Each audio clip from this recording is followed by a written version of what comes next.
5G training, DSS and the 5G transition, preparing for complete 5G networks.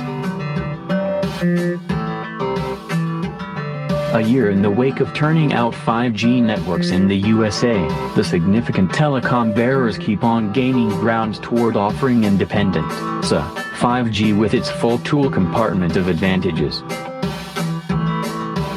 For all of 2019, bearers have brought to the table a sort of half-breed variant of 5G that has been reliant on 4G design as of now set up.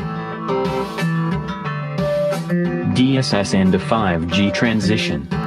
In the not-so-distant future, dynamic spectrum sharing, DSS, will show up.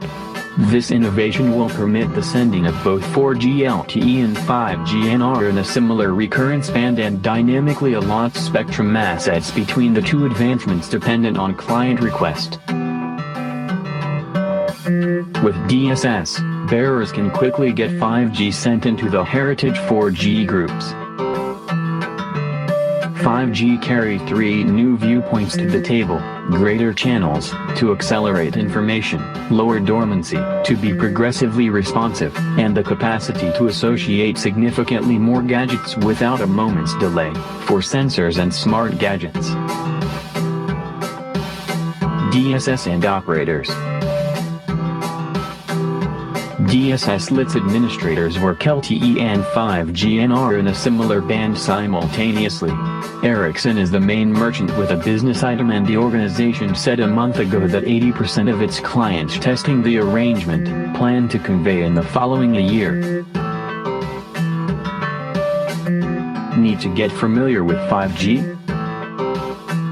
Tonex offers an enormous choice of courses in 5G training, including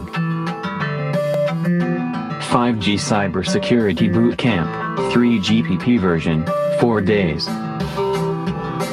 5G Training, 5G System Survey Training, 2 days.